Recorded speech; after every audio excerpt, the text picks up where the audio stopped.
ಮೇಷರಾಶಿಯ ವೀಕ್ಷಕರೆಲ್ಲರಿಗೂ ಸಹ ವಿಠಲ್ ಭಟ್ ಮಾಡುವಂತಹ ನಮಸ್ಕಾರ ಹಾಗೂ ಚಾನೆಲ್ಗೆ ಸ್ವಾಗತ. ವೀಕ್ಷಕರೇ, ಈ ಒಂದು ವಿಡಿಯೋದಲ್ಲಿ ನಾನು ಮೇಷರಾಶಿಯವರ ಒಂದು ಡಿಸೆಂಬರ್ ತಿಂಗಳ ಮಾಸ ಭವಿಷ್ಯವನ್ನು ತಿಳಿಸ್ತಾ ಇದ್ದೇನೆ. ಒಂದಿಷ್ಟು ಎಚ್ಚರಿಕೆಗಳನ್ನು ಕೊಡಲಿದ್ದೇನೆ. ಸ್ವಲ್ಪ ಶುಭ ವಿಚಾರಗಳಿದ್ರೂ ಸಹ ತಿಳಿಸ್ತೇನೆ ನಾನು.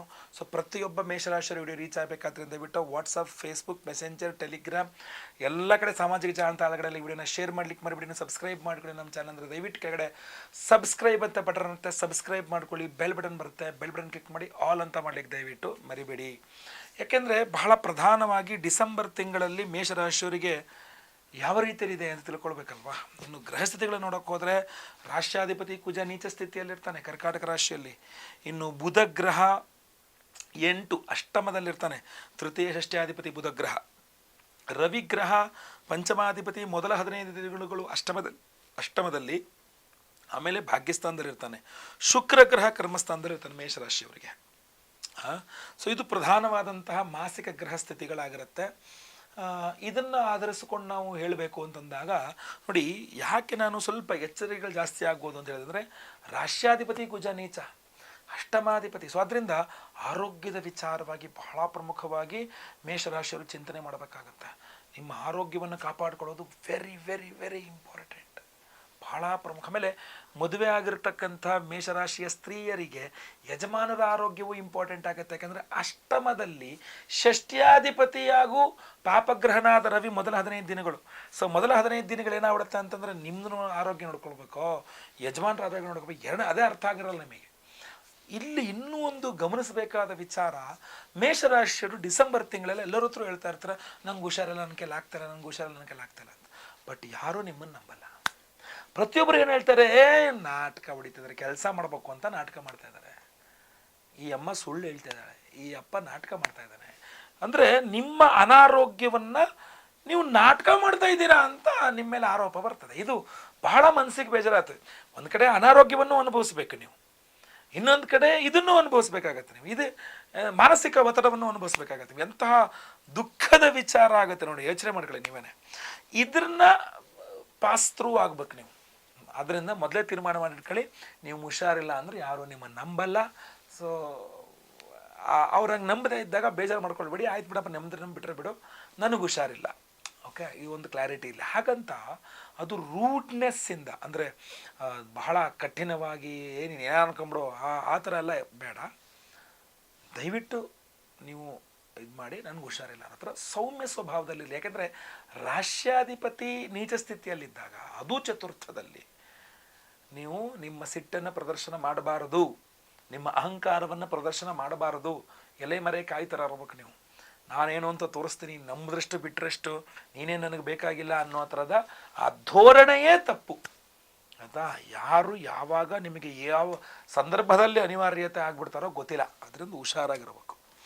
ಉದ್ಯೋಗದ ವಿಚಾರ ನಿಮಗೆ ಅನುಕೂಲಕರವಾಗಿದೆ. ಆ್ಯಕ್ಚುಲಿ ಹೇಳ್ಬೇಕು ಅಂದರೆ ಅನುಕೂಲಕರವಾಗಿದೆ. ಅದು ಡಿಸೆಂಬರ್ ಒಂದು 15 ದಿವಸದ ನಂತರ, ಡಿಸೆಂಬರ್ 15ನೇ ತಾರೀಕಿನ ನಂತರ ಇನ್ನೂ ಸ್ವಲ್ಪ ಅದೃಷ್ಟ ಚೆನ್ನಾಗಿದೆ. ಬಟ್ ಸಮಸ್ಯೆ ಆಗೋದಿಲ್ಲ. ಇವತ್ತಾ ಜಾಬ್ ರಿಸೈನ್ ಮಾಡಿಬಿಟ್ಟು ಬಿಸ್ನೆಸ್ ಮಾಡೋಣ ಅಂತ ಅನ್ಸುತ್ತೆ. ಕರ್ಮಸ್ಥಾನದಲ್ಲಿ ಶುಕ್ರ ನಿಮಗೇನು ಆಡುತ್ತೆ ಅಂದರೆ, ಬೇಡ, ಎಷ್ಟು ಅಂತ ಜಾಬ್ ಮಾಡೋದು, ಬಿಸ್ನೆಸ್ಸಲ್ಲಿ ಇನ್ನೂ ಚೆನ್ನಾಗಿದೆ, ನಮ್ಗೆ ಜಾಬ್ ಬೇಡ. ಇನ್ನೊಬ್ಬನ ಮುಂದೆ ನಾವು ತಿಂಗಳಾದ ತಕ್ಷಣ ಸ್ಯಾಲ್ರಿಗೋಸ್ಕರ ಏನು ಬೇಡೋದು, ಒಂದು ಸ್ಯಾಲ್ರಿ ಹೈಕ್ ಬೇಕು ಅಂದರೆ ಬೇಡಬೇಕು, ಒಂದು ಪ್ರಮೋಷನ್ ಕೊಡಲ್ಲ, ನಮ್ಮ ಕಷ್ಟ ರೆಕಗ್ನೈಸ್ ಮಾಡಲ್ಲ. ನಮಗೆ ಬೇಡ, ಇದು ನಾವು ಬಿಸ್ನೆಸ್ ಮಾಡೋಣ. ನಿಮಗೆ ಜಾಬ್ ವಿಚಾರದಲ್ಲಿ ಪ್ರಾಬ್ಲಮ್ ಆಗ್ತಕ್ಕಂಥದ್ದೇ ಇಲ್ಲಿ. ಅದನ್ನು ಹೊರತುಪಡಿಸಿ ಹೆಂಗೆ ಬೇಕಾರಾಗಲಿ ಜಾಬಲ್ಲೇ ಮುಂದುವರಿತೀನಿ ಅಂತ ಹೋಗ್ತೀರಾ, ನಿಮಗೆ ಚೆನ್ನಾಗಿದೆ, ತುಂಬ ಚೆನ್ನಾಗಿದೆ. ಜಾಬ್ ವಿಚಾರದಲ್ಲಿ ಜಾಬ್ ಬಿಡುವ ಕಾರಣಗಳನ್ನು ಹುಡುಕಬಾರದು. ಜಾಬ್ ಬಿಡಲಿಕ್ಕೆ ಅಂದರೆ ಬಿಸ್ನೆಸ್ ಮಾಡ್ತೀನಿ ಎನ್ನುವ ಕಾರಣದಿಂದಾಗಿ ಜಾಬನ್ನು ರಿಸೈನ್ ಮಾಡಬಾರ್ದು. ಅಷ್ಟು ಮಾಡಿದ್ರೆ ಸಾಕು. ನೀವು ಆ ತಪ್ಪು ಮಾಡಬೇಡಿ ಇಲ್ಲಿ. ಅದರಲ್ಲೂ ನೀವೇನಾದರೂ ಈ ಬ್ಯಾಂಕಿಂಗ್ ಸೆಕ್ಟ್ರಲ್ಲಿ ಕೆಲಸ ಮಾಡ್ತಾ ಇದ್ದರೆ, ಫಿನಾನ್ಸ್ ಡಿಪಾರ್ಟ್ಮೆಂಟ್ಗಳ ಅಂಡರಲ್ಲಿ ಕೆಲಸ ಮಾಡ್ತಾ ಇದ್ದರೆ, ಫಿಲ್ಮ್ ಫೀಲ್ಡಲ್ಲಿ ಕೆಲಸ ಮಾಡ್ತಾ ಇದ್ದರೆ, ಸಂಗೀತ ಇತ್ಯಾದಿ ಕ್ಷೇತ್ರಗಳಲ್ಲಿ ಅದೇ ಉದ್ಯೋಗ ವೃತ್ತಿ ಮಾಡ್ಕೊಂಡಿರ್ತಕ್ಕಂಥವ್ರಾಗಿದ್ದರೆ, ಈ ಥರ, ಆಮೇಲೆ ಫ್ಯಾಷನ್ ಡಿಸೈನಿಂಗು, ಈ ಥರದ್ದು ಜಾಬ್ನವ್ರಿಗೆಲ್ಲ ಸೂಪರ್ ಅಲ್ವಾ. ಕನ್ಸ್ಟ್ರಕ್ಷನ್ ಇಂಜಿನಿಯರ್ ಇರ್ತಾರಲ್ಲ, ಮನೆ ಕಟ್ಟೋರು, ಅಥವಾ ಡಿಸೈನರ್, ಏನು ಹೇಳ್ತಾರೆ ಅಂತ ಡಿಸೈನರ್. ಸೊ ಅದರಿಂದ ಅಂಥವ್ರಿಗೆಲ್ಲ ತುಂಬ ಚೆನ್ನಾಗಿರುತ್ತೆ, ತುಂಬ ಚೆನ್ನಾಗಿರುತ್ತೆ ವೃತ್ತಿಯ ವಿಚಾರಗಳಲ್ಲಿ. ಅದನ್ನು ಎಷ್ಟು ಜನ ಬಳಸ್ಕೊಂತೀರ ಅನ್ನೋದು ಭಾಳ ಇಂಪಾರ್ಟೆಂಟ್ ಆಗಿರುತ್ತೆ. ಇನ್ನು ಆರೋಗ್ಯದ ವಿಚಾರ ನಾನು ಸ್ಟಾರ್ಟಿಂಗಲ್ಲೇ ಹೇಳಿದ್ದೀನಿ, ನಿಮ್ಮ ರಾಶಿಯಾದ್ರೂ ಚೆನ್ನಾಗಿರಲ್ಲ, ಆರೋಗ್ಯದ ಪ್ರಾಬ್ಲಮ್ ಇರುತ್ತೆ. ಹಣಕಾಸಿನ ವಿಚಾರವಾಗಿ ಮಾತಾಡಬೇಕು. ಹಣಕಾಸಿನ ವಿಚಾರ ನಿಮ್ಮದು ಚೆನ್ನಾಗಿರುತ್ತೆ, ಸ್ವಲ್ಪ ಅಲ್ಲ ತುಂಬಾ ಚೆನ್ನಾಗಿರುತ್ತೆ. ಕಾರಣ ಧನಸ್ಥಾನದಲ್ಲಿ ಭಾಗ್ಯಾಧಿಪತಿಯಾದ ಗುರು ಅದು ಒಂದು ಕಡೆ ಇರಲಿ, ನಿಮ್ಮ ಧನಾಧಿಪತಿಯಾದ ಶುಕ್ರ ಮಿತ್ರಸ್ಥಾನದಲ್ಲಿ ಕರ್ಮಸ್ಥಾನದಲ್ಲಿ ಇರ್ತಾನೆ. ಮಿತ್ರಸ್ಥಾನ ಅಂದರೆ ಶನೇಶ್ವರ ಮನೇಲಿ 10ನೇ ಮನೇಲಿ ಇರ್ತಾನೆ. ಸೊ ಅದರಿಂದ ದುಡ್ಡಿನ ವಿಚಾರವಾಗಿ ನಿಮಗಂಥ ಸಮಸ್ಯೆ ಆಗಲಿಕ್ಕಿಲ್ಲ. ನೀವು ಅನ್ಕೊಂಡಾಗ ಅಂದರೆ ನಿಮ್ಗೆ ಏನು ಚಿಕ್ಕ ಪುಟ್ಟ ಏನು ಅನ್ಕೊಂಡಿರ್ತೀವಿ, ಒಂದು ದುಡ್ಡು ಬೇಕೋ ಅಡ್ಜಸ್ಟ್ ಆಗಿಬಿಡುತ್ತೆ. ಯಾವುದಕ್ಕೂ ನೀವು ಇನ್ನೊಬ್ಬರ ಮುಂದೆ ದೇಹಿ ಅನ್ನೋ ಅವಶ್ಯಕತೆ ಬರಲ್ಲ. ನೀವು ಆರಾಮಾಗಿ ಧೈರ್ಯವಾಗಿರ್ಬೋದು. ಆದರೆ ಈ ಷಷ್ಠ್ಯಾಧಿಪತಿ ಬುಧ ಅಷ್ಟಮದಲ್ಲಿದ್ದಾನೆ, ಆದ್ದರಿಂದ ಆರೋಗ್ಯ ವಿಚಾರವಾಗಿ ಒಂದಿಷ್ಟು ಸಾಲಗಳು ಕೇಳಲಿಕ್ಕೆ ಹೋಗ್ತೀರ. ಅಂದರೆ ದೊಡ್ಡ ದೊಡ್ಡ ಟ್ರೀಟ್ಮೆಂಟ್ಗಳಿಗೋಸ್ಕರ ಆದರೆ ನೀವು ಸಾಲಗಳು ಮಾಡಬೇಕಾದ ಪರಿಸ್ಥಿತಿ ಬರ್ಬೋದು ಅಷ್ಟೇ. ಷಷ್ಠ್ಯಾಧಿಪತಿ ಅಷ್ಟಮ ಅಲ್ವಾ, ಆದ್ದರಿಂದ ಆರೋಗ್ಯದ ವಿಚಾರ ಒಂಚೂರು ಪ್ರೆಷರ್ ಜಾಸ್ತಿ ಕ್ರಿಯೇಟ್ ಮಾಡುತ್ತೆ, ಅದು ಕಂಡು ಬರ್ತಾ ಇದೆ. ಸಾಲಗಳನ್ನು ನಿಮಗೆ ಮಾಡುವ ಅನಿವಾರ್ಯತೆ ಇರಲ್ಲ, ಬಟ್ ಆರೋಗ್ಯದ ವಿಚಾರ ಬರ್ಬೋದು. ನೀವು ಅನಾವಶ್ಯಕ ಸಾಲಗಳನ್ನು ಮಾಡ್ತೀರಾ, ಅದು ಮಾತ್ರ ಕಂಡು ಬರ್ತಾ ಇದೆ. ಸುಖ ಸುಮ್ಮನೆ ಯಾರೋ ಫೋನ್ ಮಾಡ್ಬಿಟ್ಟು, ಸರ್ ಪ್ರೀ ಅಪ್ರೂವ್ಡ್ ಲೋನ್ ಇದೆ, ಹಂಗಾರೆ ಹಾಕ್ಬಿಡು. ಸರ್ ನಿಮ್ಗೊಂದು ಪ್ರೀ ಅಪ್ರೂವ್ಡ್ ಕಾರ್ ಲೋನ್ ಇದೆ, ತಗೊಂಬಿಡೋಣ ಕಾರು. ಓಡಿಸೋರು ಯಾರು, ಮೇಂಟೈನ್ ಮಾಡೋಕ್ಕಾಗತ್ತಾ? ನಮ್ಗೆ ಫಸ್ಟ್ ಆಫ್ ಆಲ್ ಇದೆಯೇ, ನಮ್ಮ ಕಾರ್ ಬೇಕಾ, ಇಡಕ್ಕೆ ಪಾರ್ಕಿಂಗ್ ಜಾಗ ಇದೆಯಾ, ಎಲ್ಲ ಇಲ್ಲ. ಕಾರ್ ಸಿಗುತ್ತಾ, ಹಂಗಂತ ತಗೊಂಬೋಣ. ಕಾಸ್ಟ್ಲಿ ಮೊಬೈಲ್, ಸರ್ ತಗೊಂಬೋಣ. ಫೈನಾನ್ಸ್ ಇದೆ, ತಗೊಂಬೋಣ. ಸೊ ಹೀಗೆ ಅನಾವಶ್ಯಕವಾಗಿ ಒಂದಿಷ್ಟು ಸಾಲ. ಯಾರೋ ಬಂದು ಹೆಲ್ಪ್ ಕೇಳಿದ್ರು, ನೀವು ಸಾಲ ಮಾಡೋ, ಈಗ ನಿಮ್ಮ ಹತ್ರ ಇದ್ರೆ ಕೊಡೋದು ಬೇರೆ, ನೀವು ಸಾಲ ಮಾಡೋರಿಗೆ ಕೊಡೋದು ಅಂದರೆ ಏನದು? ಅದು ಯಾವ ಬುದ್ಧಿವಂತಿಗೆ ಅದು ಗೊತ್ತಿಲ್ಲಪ್ಪ. ನೀವು ಅದನ್ನೆಲ್ಲ ಮಾಡ್ತೀರಾ ಅಂತ ಕಂಡು ಬರ್ತಾ ಇದೆ. ಸೊ ಅದನ್ನೇ ಸಾಲಗಳ ವಿಚಾರ ಈ ಥರ ಇದೆ ನಿಮ್ಮದು. ಇನ್ನು ವಿವಾಹ ದಾಂಪತ್ಯದ ವಿಚಾರ, ಅವಿವಾಹಿತರಿಗೆ ವಿವಾಹದ ವಿಚಾರದಲ್ಲಿ ಏನೂ ಸಮಸ್ಯೆ ಇಲ್ಲ, ಖಂಡಿತವಾಗಿ ವಿವಾಹ ಪ್ರಯತ್ನ ಮಾಡಬಹುದು. ಆದರೆ ಧನುರ್ಮಾಸ ಮತ್ತೊಂದು ಇನ್ನೊಂದು ನಾವು ಮಾಡೋಕ್ಕೆ ಹೋಗಲ್ಲ ಅನ್ನೋದೆಲ್ಲ ಮಾಡಬೇಡಿ, ಆ ಥರ ಎಲ್ಲ ಇಲ್ಲ. ಧನುರ್ಮಾಸದಲ್ಲಿ ವಿವಾಹ ಪ್ರಯತ್ನ ಮಾಡಬಾರ್ದು ಅಂತಿಲ್ಲ. ಅದು ಡಿಸೆಂಬರ್ ತಿಂಗಳ ಮೊದಲೆರಡು ವಾರಗಳಂತೂ ನಿಮಗೆ ಇದು ಎಂತೂ ಮಾರ್ಗಶೀರ್ಷ ಮಾಸ, ಮಾಸಾನಾಂ ಮಾರ್ಗಶೀರ್ಷೋಹಂ, ಮಹಾವಿಷ್ಣುವಿನ ಮಾಸ ಅದು. ಖಂಡಿತವಾಗಿ ವಿವಾಹದ ಪ್ರಯತ್ನಗಳು ಅವಿವಾಹಿತರು ಮಾಡ್ಬೋದು.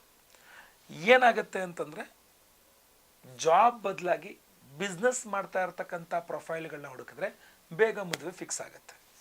ಜಾಬ್ ಮಾಡೋ ಪ್ರೊಫೈಲು ಅಥವಾ ಗೌರ್ಮೆಂಟ್ ಜಾಬಲ್ಲೇ ಇರ್ತಕ್ಕಂಥವರೇ ಬೇಕು ಅನ್ನೋ ರೀತಿಯ ಪ್ರೊಫೈಲ್ಗಳು ನೋಡ್ಕೊಂಡು ಹೋಗ್ತಿರಲ್ಲ, ಅದು ನಿಮ್ಮ ಮದುವೆಯನ್ನು ನಿಧಾನ ಮಾಡುತ್ತೆ ಅಂತ ತೋರಿಸ್ತಾ ಇದೆ, ಸಮಸ್ಯೆ ಮಾಡುತ್ತೆ ಅಂತ ತೋರಿಸ್ತಾ ಇದೆ ಅಷ್ಟೇ, ಇನ್ನೇನು ಅದೇ ಇದಿಲ್ಲ. ಆಯಿತಾ? 15ನೇ ತಾರೀಕು ತನಕ ಕೈ ಹಾಕಿದ ಕೆಲಸಗಳಾಗಲ್ಲ, ಆಮೇಲೆ ಅದೃಷ್ಟವಶಾತ್ ಕೆಲಸಗಳಾಗತ್ತೆ. ಇನ್ನು ಸಹೋದರ, ನಿಮ್ಮ ಅಣ್ಣ ಅಥವಾ ತಮ್ಮ ಸ್ವಲ್ಪ ಆರೋಗ್ಯ ಬಾಧೆಯಾಗಿ ಅದೊಂಚೂರು ಟೆನ್ಷನ್ ಕೊಡುತ್ತೆ ನಿಮಗೆ. ಅಯ್ಯೋ ಹುಷಾರಿಲ್ಲ, ಅಣ್ಣಂಗೆ ಹುಷಾರಿಲ್ಲ, ತಮ್ಮಂಗೆ ಹುಷಾರಿಲ್ಲ ಅನ್ನೋದು ಸ್ವಲ್ಪ ನಿಮಗೆ ಟೆನ್ಷನ್ ತಕ್ಕ ಮಟ್ಟಿಗೆ ಕೊಡುತ್ತೆ ಅನ್ನೋದಂತೂ ಸ್ಪಷ್ಟ, ಗ್ಯಾರಂಟಿ, ಅದು ಕಾಣ್ತಾ ಇದೆ ನಮಗಿಲ್ಲಿ. ಆಯಿತಾ? ಇನ್ನು ಭೂಮಿ ವಿಚಾರಗಳು, ಪಿತ್ರಾರ್ಜಿತ ವಿಚಾರಗಳು ಟ್ರೈ ಮಾಡೋಕ್ಕೆ ಹೋಗಬೇಡಿ. ಮಾಡಿದ್ರು 15ನೇ ತಾರೀಕು ನಂತರ ಬೇಡ, ಅದು ಬೇಡ, ಅವಾಗೂ ಬೇಡ. ಇಡೀ ಡಿಸೆಂಬರ್ ತಿಂಗಳಲ್ಲಿ ಪಿತ್ರಾರ್ಜಿತ ಆಸ್ತಿ ಕೇಳೋಕ್ಕೆ ಹೋಗಬೇಡಿ. ತಂದೆ ಹತ್ರ ಜಗಳ ಮನಸ್ತಾಪ ಆಗದಂಗೆ ನೋಡ್ಕೊಳ್ಳಿ, ತಂದೆಯವರ ಆರೋಗ್ಯ ಹಾಳಾಗದಂಗೆ ನೋಡ್ಕೊಳ್ಳಿ. ಇನ್ನು ರಿಯಲ್ ಎಸ್ಟೇಟು ಖಂಡಿತ ಕೂಡ ಬರಲ್ಲ. ಭೂಮಿ ಖರೀದಿ ಮಾರಾಟ ಏನೂ ಮಾಡೋಕ್ಕೆ ಹೋಗಬೇಡಿ, ಭಾಳ ಕೇರ್ಫುಲ್ ಆಗಿರಿ. ಭೂಮಿ ವಿಚಾರಕ್ಕೆ ಕೈ ಹಾಕೋಕ್ಕೆ ಹೋಗಬೇಡಿ. ಹೈನುಗಾರಿಕೆ ಸ್ವಲ್ಪ ಹೆಲ್ಪ್ ಮಾಡಬಹುದು, ಕೃಷಿ ಹೆಲ್ಪ್ ಮಾಡಲ್ಲ. ದವಸ ಧಾನ್ಯ ಮಾರಾಟ ಮಾಡೋದು, ಎಲೆಕ್ಟ್ರಿಕ್ಸ್ ಆ್ಯಂಡ್ ಎಲೆಕ್ಟ್ರಾನಿಕ್ಸ್ ಅಂಗಡಿಗಳು, ಮೊಬೈಲ್ ಶೋರೂಮ್ಗಳು ಯಾವುದೂ ಚೆನ್ನಾಗಿ ಕೆಲಸ ಮಾಡಲ್ಲ. ಯಾವ ಬಿಸ್ನೆಸ್ಸು ಚೆನ್ನಾಗಿ, ಹೋಟೆಲ್ ಬಿಸ್ನೆಸ್ ಅವ್ರು ಕೂಡ ಲಾಸೆ, ಅಂಥ ಉತ್ತಮವಾದ್ದೇನಿಲ್ಲ. ಇನ್ನು ಬೇರೆ ಕಾರಣಗಳಿಂದ, ಶನಿ ಬಲದಿಂದ, ಶುಕ್ರ ಬಲದಿಂದ ವ್ಯಾಪಾರ ಆಗ್ಬೋದೇನೋ. ಈಗ ಸಿಕ್ಕೋದು ಬೇರೆ, ದಕ್ಕೋದು ಬೇರೆ ಅಂತ. ನೀವೆಷ್ಟು ತಿಂದ್ರಿ ಅನ್ನೋದು ಇಂಪಾರ್ಟೆಂಟ್ ಅಲ್ಲ, ಎಷ್ಟು ಜೀರ್ಣ ಆಯಿತು ಅನ್ನೋದು ಇಂಪಾರ್ಟೆಂಟ್. ಚೆನ್ನಾಗಿ ತಿಂದೆ ಎಲ್ಲ ವಾಂತಿ ಆಯಿತು, ಬೇದಿ ಆಯಿತು, ಅಂತ ಪ್ರಯೋಜನ ಏನು ಬಂತು? ಸೊ ಆದ್ದರಿಂದ ಸಿಕ್ಕಿದ್ದಕ್ಕಿನ್ನ ದಕ್ಕಿದ್ದು ಇಂಪಾರ್ಟೆಂಟ್. ಸೊ ಅದರಿಂದ ಅದ್ರ ಬಗ್ಗೆ ಗಮನ ಹರಿಸಿ. ವ್ಯವಹಾರಗಳ ಬಗ್ಗೆ, ಈ ಕೋರ್ಟು ಕಚೇರಿ, ದೃಷ್ಟಿದೋಷ, ಮಾಟ ಮಂತ್ರ, ಶತ್ರುಬಾಧೆ, 6ನೇ ಮನೆ ಅಧಿಪತಿ 8ನೇ ಮನೇಲಿದ್ದಾಗ ಜಾಸ್ತಿ ರೀ ಅದು ಬುಧ. ನಿಮ್ಮ ಮಾತಿನಿಂದನೇ ನಿಮಗೆ ಶತ್ರುಗಳು ಜಾಸ್ತಿ ಆಗಿಬಿಡ್ತಾರೆ. ಮಾತಿನಿಂದನೇ ಶತ್ರುಗಳು ಜಾಸ್ತಿ ಆಗ್ಬಿಡ್ತಾರೆ. ಶುಕ್ರ ತುಂಬ ಚೆನ್ನಾಗಿ ಬರೋದ್ರಿಂದ ನಿಮ್ಮ ವೇಷಭೂಷಣಗಳು ಕೂಡ ಬದಲಾಗುತ್ತೆ, ದೃಷ್ಟಿ ಆಗುತ್ತೆ. ಏನೋ ನಿಮ್ಮ ಹತ್ರ ದುಡ್ಡಿದೆ, ಏನೋ ನಿಮಗೆ ಒಳ್ಳೇದಾಗ್ಬಿಡ್ತಾ ಇದೆ, ಏನೋ ನೀವು ಅದ್ಭುತ. ಆಮೇಲೆ ನಮ್ಮಲ್ಲಿ ಏನು ಗೊತ್ತಾ, ಸಡನ್ನಾಗಿ ಒಬ್ಬ ಇಂಪ್ರೂವ್ ಆದ ಅಂದರೆ ಅದನ್ನು ತಡ್ಕೊಳಕ್ಕಾಗಲ್ಲ. ಸುತ್ತಲಿದ್ರವ್ರಿಗೆ ಭಯಂಕರ ಕಷ್ಟಪಡ್ತಾರೆ ಅವರು. ನಂದು ಒಂದು ಕಣ್ಣು ಹೋದ್ರೂ ಪರವಾಗಿಲ್ಲ, ಒಂದು ಎರಡು ಕಣ್ಣು ಹೋಗ್ಲಿ, ಅಥವಾ ನಂದು ಎರಡು ಕಣ್ಣು ಹೋದ್ರೂ ಪರವಾಗಿಲ್ಲ, ಒಂದು ಕಣ್ಣಾರು ತೆಗಿತೀನಿ ಅನ್ನೋ ಥರದ ಮನಸ್ಥಿತಿಯ ಜನ ಸುತ್ತಮುತ್ತಲು. ದುಶ್ಮನ್ ಕಾ ಹೈ ಅಂದರೆ ಊರು ತುಂಬ ಹೈ ಅಂತ.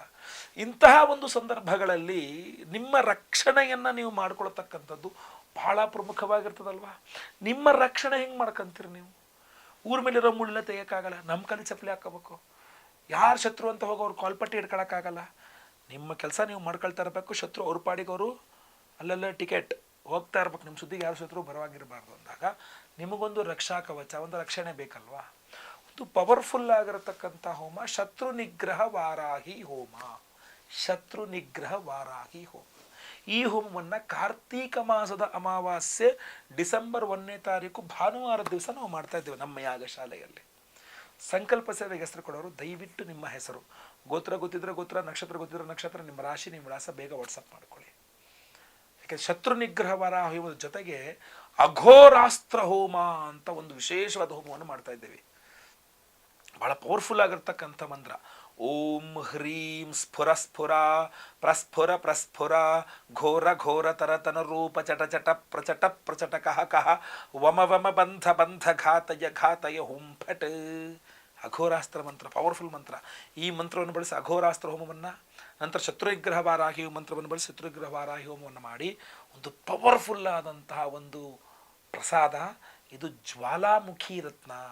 ಏನು ಭೂಮಿಯ ಒಳಗಡೆಯಿಂದ ಜ್ವಾಲಾಮುಖಿ ಸ್ಫೋಟ ಆಗಿ ಆ ಲಾವಾ ರಸ ಬರುತ್ತಲ್ಲ, ಅದೇ ನಿಮಗೆ ಇದು ಜ್ವಾಲಾಮುಖಿಯ ಆ ಲಾವಾ ರಸದ ರತ್ನ. ಇದು ಹೊರಗಡೆ ಬಂದ ಲಿಕ್ವಿಡ್ ಕೆಂಪು ಇದ್ರ ಥರ ಬರುತ್ತಲ್ಲ ಭೂಮಿ ಒಳಗಡೆಯಿಂದ, ಅದು ಗಟ್ಟಿ ಆಗುತ್ತೆ. ಹೊರಗಿನ ಪ್ರಪಂಚ ಬಂದಾಗ ಅದನ್ನು ಷಟ್ಕೋಣ 6 ಕೋಣಗಳ ಆಕಾರದಲ್ಲಿ ಅದನ್ನು ಕಟ್ ಮಾಡ್ಕೊಂಡೋದಕ್ಕೆ ನಾವು ವಿಶೇಷವಾದಂತಹ ಒಂದು ಡಾಲರ್ ಥರ ಮಾಡಿಸಿದ್ದೀವಿ. ಇದನ್ನು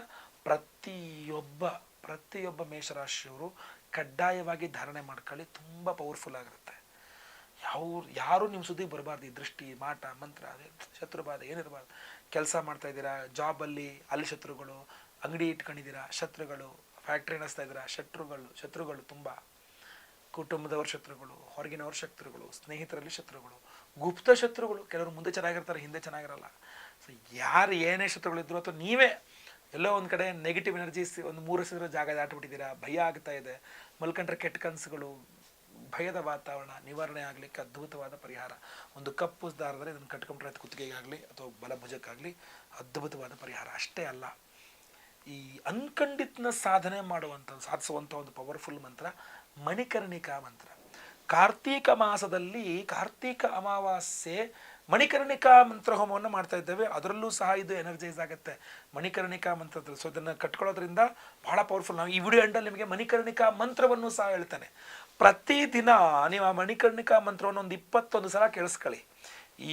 ಇದು ಮೊದಲೇ ಅದೇ ಹೋಮದಲ್ಲಿ ಎನರ್ಜೈಸ್ ಮಾಡಿರ್ತೀವಿ, ಕಟ್ಕೊಂಡಿರ್ತೀರಲ್ಲ, ಅದನ್ನು ಕೇಳಿಸ್ಕೊಳ್ತಾ ಇರ್ತೀರಲ್ಲ, ತುಂಬ ಪವರ್ಫುಲ್ ಆಗಿರುತ್ತೆ ನಿಮಗದು.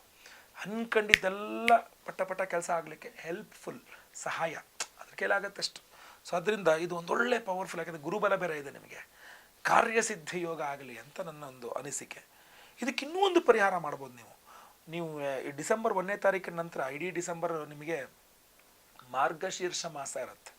ಸೊ ಮಾರ್ಗಶೀರ್ಷ ಮಾಸದಲ್ಲಿ ನೀವು ಒಂದು ವೀಳ್ಯದೆಲೆ ತಗೊಂಡು, ಯಾವ ಥರ ಪರವಾಗಿಲ್ಲ, ಒಂದು ವೀಳ್ಯದೆಲೆ ತಗೊಂಡು ಒಂದು ಕುಂಕುಮದ ನೀರಿನಲ್ಲಿ ಅದನ್ನು ಪೇಸ್ಟ್ ಥರ ಮಾಡ್ಕೊಂಡು ಇದನ್ನು ಪೆನ್ ಥರ ಬಳಸಿ ಅದರಲ್ಲಿ ಈ ಮಣಿಕರ್ಣಿಕಾ ಮಂತ್ರವನ್ನು ಆ ಎಲೆ ಮೇಲೆ ಬರೀಬೇಕು. ಮಣಿಕರ್ಣಿಕಾ ಮಂತ್ರವನ್ನು ಕುಂಕುಮದ ನೀರಿನಲ್ಲಿ ಈ ಜ್ವಾಲಾಮುಖಿ ರತ್ನದಲ್ಲಿ ವೀಳ್ಯದೆಲೆಯಲ್ಲಿ ಬರೆದು ಅದನ್ನು ದೇವ್ರ ಮನೇಲಿ ಇಟ್ಕೊಂಡು ಒಂದು 3 ದಿನ ಪೂಜೆ ಮಾಡಿ ಅರಳಿ ಮರದ ಹತ್ರ ತೊಗೊಂಡೋಗಿ ಅದನ್ನು ವಿಸರ್ಜನೆ ಮಾಡಿ 2 ಅಕ್ಷತೆ ಹಾಕಿ ನಿಮಗೆ ಏನು ಕೆಲಸ ಆಗಬೇಕು ಅದನ್ನು ಪ್ರಾರ್ಥನೆ ಮಾಡ್ಕೊಂಡು ಬಂದ್ರಿ ಅಂದರೆ ನಿಮ್ಮ ಕೆಲಸ ಹೂವೈತದಂಗೆ ಆಗುತ್ತೆ. ಸೊ ಭಾಳ ಪವರ್ಫುಲ್ ಆದಂಥ ಒಂದು ವಿಧಾನ ಇದು. ಮಾಡೋಕ್ಕಾಗದವರು ಮಾಡಿರಿ. ಇನ್ನು ಮಿಕ್ಕಿದವ್ರು ಮಾತ್ರ ಒಂದು ಭುಜಕ್ಕೋ, ಕೈಗೋ, ಕುತ್ತಿಗೆಗೋ ಇತ್ಯಾದಿಗಳಲ್ಲಿ ಇದನ್ನು ಕಟ್ಕೊಳ್ಳಿ. ಪ್ರತಿ ದಿವಸ ಈ ವಿಡಿಯೋ ಎಂಡಲ್ಲಿ ನಾವು ಹೇಳುವಂತಹ ಮಣಿಕರ್ಣಿಕಾ ಮಂತ್ರವನ್ನು ಕೇಳಿಸ್ಕೊಳ್ರಿ. ಇದು ಕುತ್ತಿಗೆಯಲ್ಲಿರ್ತದೆ. ಶತ್ರು ನಿಗ್ರಹ ವಾರಾಹಿ ಹೋಮ ಅಘೋರಾಸ್ತ್ರ ಹೋಮದಲ್ಲಿ ಇದು ಎನರ್ಜೈಸ್ ಆಗಿರುತ್ತೆ. ಸೊ ಅದು ನಿಮಗೆ ಪವರ್ ಕೊಡುತ್ತೆ. ಅಷ್ಟೇ ಅಲ್ಲ, ಅವಿವಾಹಿತರಿಗೆ ವಿವಾಹದ ವಿಚಾರದಲ್ಲಿ ಅನುಕೂಲವಾಗಲಿ ಅಥವಾ ವಿವಾಹಿತರಿಗೆ ದಾಂಪತ್ಯ ಜೀವನದ ವಿಚಾರದಲ್ಲಿ ಅನುಕೂಲವಾಗಲಿ ಅಂಥೇಳಿ ನಾವು ವಿಶೇಷವಾಗಿ ಸ್ವಯಂವರ ಪಾರ್ವತಿ ಹೋಮದಲ್ಲಿ ಇದನ್ನು ಎನರ್ಜೈಸ್ ಮಾಡ್ತಾ ಇದ್ದೇವೆ. ಈ ವಿವಾಹಾದಿ ವಿಚಾರಗಳು ಬಂದಾಗೂ ನಿಮಗೆ ಸಪ್ತಮಾಧಿಪತಿಯಾದ ಶುಕ್ರ ತುಂಬ ಚೆನ್ನಾಗಿದೆ ಡಿಸೆಂಬರ್ ತಿಂಗಳಲ್ಲಿ. ಸೊ ಅದರಿಂದ ವಿವಾಹಾದಿ ವಿಚಾರಗಳಿಗೆ ಅನುಕೂಲವಾಗುವಂಥ ಒಂದು ಟೈಮ್ ಇದು. ಧನುರ್ಮಾಸ ಅಂತ ಯಾರು ಮದುವೆಗೆ ನೋಡೋಕ್ಕೆ ಹೋಗಲ್ಲ. ಇದು ಇನ್ನೂ ಒಳ್ಳೆ ಅನುಕೂಲ ಇದೆ. ನಿಮ್ಗೆ ಇನ್ನೂ ಚೆನ್ನಾಗಿರೋ ಸೂಕ್ತವಾಗಿ ಸಿಗೋ ಥರ ಮಾಡ್ಕೊಡೋಕ್ಕೆ ಅನುಕೂಲ ಆಗುತ್ತೆ. ಜೊತೆಗೆ ಗುರುಬಲ ಇದೆ. ಕೆಲಸ ಮಾಡ್ತಾ ಇಲ್ವಾ, ಗುರುಶಾಂತಿ ಹೋಮದಲ್ಲಿ ಎನರ್ಜೈಸ್ ಮಾಡ್ತೀವಿ. ಶನೇಶ್ವರನ ಶನಿಶಾಂತಿ ಹೋಮ, ನವಗ್ರಹ ಶಾಂತಿ ಹೋಮ ಎನರ್ಜೈಸ್ ಆಗುತ್ತೆ. ಸೊ ಇದನ್ನು ಕಟ್ಕೊಳ್ಳೋದು ತುಂಬ ಒಳ್ಳೆಯದು. ಎಲ್ಲ ಹೋಮಗಳ ಭಸ್ಮ, ಕುಂಕುಮಾರ್ಚನೆ, ಕುಂಕುಮ ಹಣೆಯಲ್ಲಿ, ಹಾಗೂ ಈ ಒಂದು ವಿಶೇಷವಾದಂತಹ ಜ್ವಾಲಾಮುಖಿ ರತ್ನ ನಿಮ್ಮ ಕುತ್ತಿಗೆಯಲ್ಲಿ ಅಥವಾ ನಿಮ್ಮ ಕೈ ಭುಜದಲ್ಲಿ ಕೂಡ ಇದನ್ನು ಕಟ್ಕೋಬಹುದು. ಸೊ ಸಂಕಲ್ಪ ಸೇವೆಗೆ ಹೆಸರು ಕೊಡೋರು ನಿಮ್ಮ ಹೆಸರು, ಗೋತ್ರ ಗೊತ್ತಿದ್ರೆ ಗೋತ್ರ, ನಕ್ಷತ್ರ ಗೊತ್ತಿದ್ರೆ ನಕ್ಷತ್ರ, ನಿಮ್ಮ ರಾಶಿ, ನಿಮ್ಮ ವಿಳಾಸ ಸ್ಕ್ರೀನ್ ಕಾಣಿಸ್ತಂಥ ನಂಬರ್ಗೆ ಬೇಗ ವಾಟ್ಸಪ್ ಮಾಡ್ಕೊಳ್ಳಿ. ಲೈವಲ್ಲಿ ನಿಮ್ಮ ಹೆಸರು ಸಂಕಲ್ಪ ಆಗುತ್ತೆ, ನಾನೇ ಮಾಡ್ತೀನಿ. ಎಲ್ಲ ಹೋಮ ಲೈವ್ ನೋಡ್ತೀರಾ. ಪ್ರಸಾದ ನಿಮಗೆ ಸ್ಪೀಡ್ ಪೋಸ್ಟ್ ಮೂಲಕ ನಾವು ಕಳಿಸ್ಕೊಡ್ತೇವೆ. ಈಗ ವಿಶೇಷ ಮಂತ್ರವನ್ನು ಸಹ ಈಗ ಹೇಳ್ತಾನೆ. ಈ ವಿಡಿಯೋ ಎಂಡಲ್ಲಿ ದಯವಿಟ್ಟು ಆ ಮಂತ್ರವನ್ನು ಕೇಳ್ಕೊಳ್ಳಿ. ಈ ವಿಡಿಯೋನ ದಯವಿಟ್ಟು ಲೈಕ್ ಮಾಡ್ಲಿಕ್ಕೆ ಮರಿಬೇಡಿ. ವಾಟ್ಸಪ್, ಫೇಸ್ಬುಕ್, ಮೆಸೆಂಜರ್, ಟೆಲಿಗ್ರಾಮ್ ಎಲ್ಲ ಕಡೆ ಶೇರ್ ಮಾಡ್ಲಿಕ್ಕೆ ಮರಿಬೇಡಿ. ಯೂಟ್ಯೂಬಲ್ಲಿ ವಿಡಿಯೋ ನೋಡ್ತೀರಾ, ಸಬ್ಸ್ಕ್ರೈಬ್ ಮಾಡ್ಕೊಳ್ಳಿ ಅಂದರೆ ಸಬ್ಸ್ಕ್ರೈಬ್ ಮಾಡ್ಕೊಳ್ಳಿ. ಫೇಸ್ಬುಕ್ಕಲ್ಲಿ ನೋಡ್ತಿದ್ದೀರಾ, ನಮ್ಮ ಪೇಜ್ನ ಫಾಲೋ ಮಾಡೋಕ್ಕೆ ಮರಿಬೇಡಿ. ಮುಂದಿನ ವಿಡಿಯೋದಲ್ಲಿ ಮತ್ತೆ ಪುನಃ ಸಿಗ್ತಾನೆ. ಎಲ್ಲರಿಗೂ ಸಹ ಒಳ್ಳೆಯದಾಗಲಿ. ಲೋಕ ಸಮಸ್ತ ಸುಖಿನೋ ಭವಂತು. ನಾರಾಯಣ ನಾರಾಯಣ ನಾರಾಯಣ. ಓಂ ಐಂ ಹ್ರೀಂ ಶ್ರೀಂ ಕ್ಲೀಂ ಓಂ ಮಮ್ಮಣಿಕರ್ಣಿಕೆ ನಮಃ. ಓಂ ಐಂ ಹ್ರೀಂ ಶ್ರೀಂ ಕ್ಲೀಂ ಓಂ ಮಮ್ಮಣಿಕರ್ಣಿಕೆ ನಮಃ. ಓಂ ಐಂ ಹ್ರೀಂ ಶ್ರೀಂ ಕ್ಲೀಂ ಓಂ ಮಮ್ಮಣಿಕರ್ಣಿಕೆ ನಮಃ. ಓಂ ಐಂ ಹ್ರೀಂ ಶ್ರೀಂ ಕ್ಲೀಂ ಓಂ ಮಮ್ಮಣಿಕರ್ಣಿಕೆ ನಮಃ. ಓಂ ಐಂ ಹ್ರೀಂ ಶ್ರೀಂ ಕ್ಲೀಂ ಓಂ ಮಮ್ಮಣಿಕರ್ಣಿಕೆ ನಮಃ.